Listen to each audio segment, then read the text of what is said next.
श्रीमद् भगवद गीता अध्याय 17 श्रद्धा त्रय विभाग योग।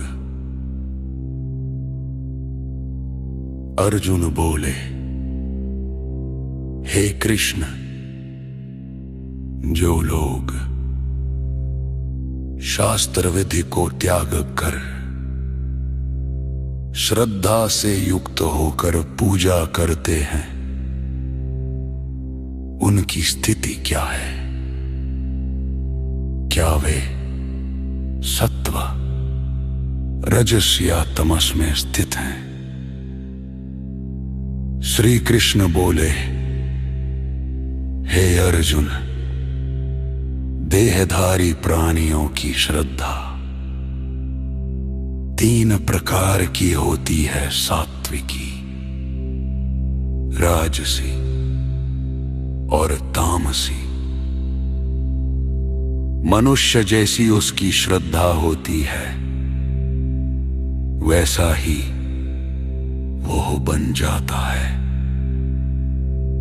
सात्विक लोग देवताओं की पूजा करते हैं, राजसी लोग यक्ष और राक्षसों की,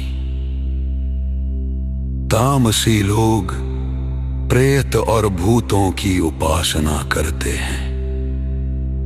जो लोग अहंकार और दंभ से युक्त होकर शास्त्र विरुद्ध कठोर तप करते हैं, वे अपने शरीर और मुझ में स्थित परमात्मा को कष्ट देते हैं। ऐसे लोग आसुरी प्रवृत्ति के समझे जाते हैं। अब भोजन के भेद सुनो। जो भोजन आयु, बल, आरोग्य, सुख और प्रीति को बढ़ाता है, रसयुक्त, स्निग्ध, स्थिर और हृदय को प्रिय, वह सात्विक है।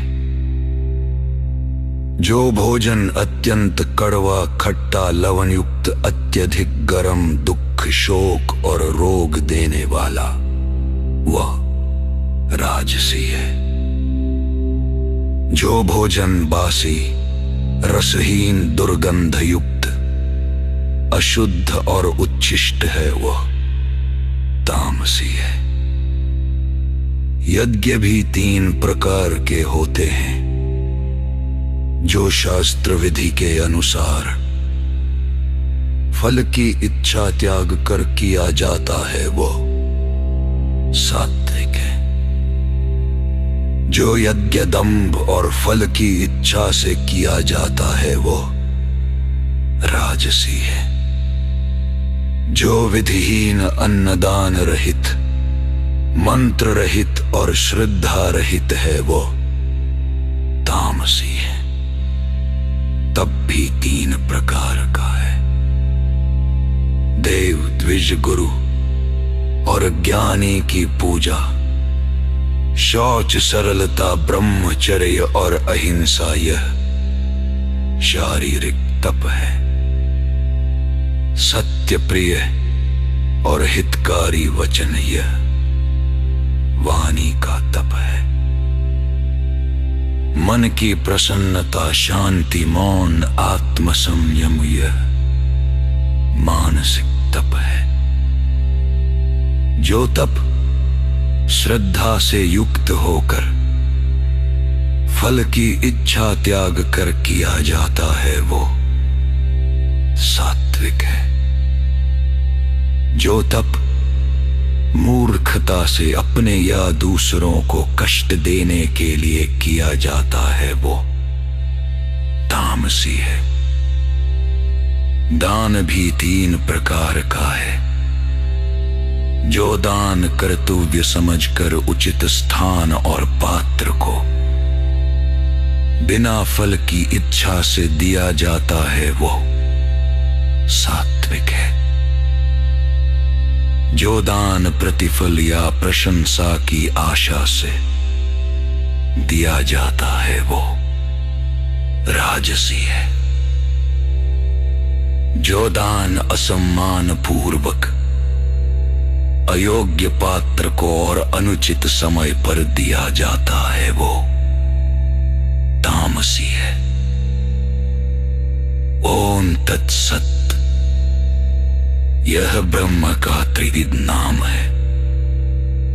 इसी से यज्ञ तप और दान पवित्र होते हैं। श्रद्धा रहित कर्म यज्ञ तप या दान असत कहलाते हैं। ऐसे कर्म ना इस लोक में फल देते हैं और न ही परलोक में।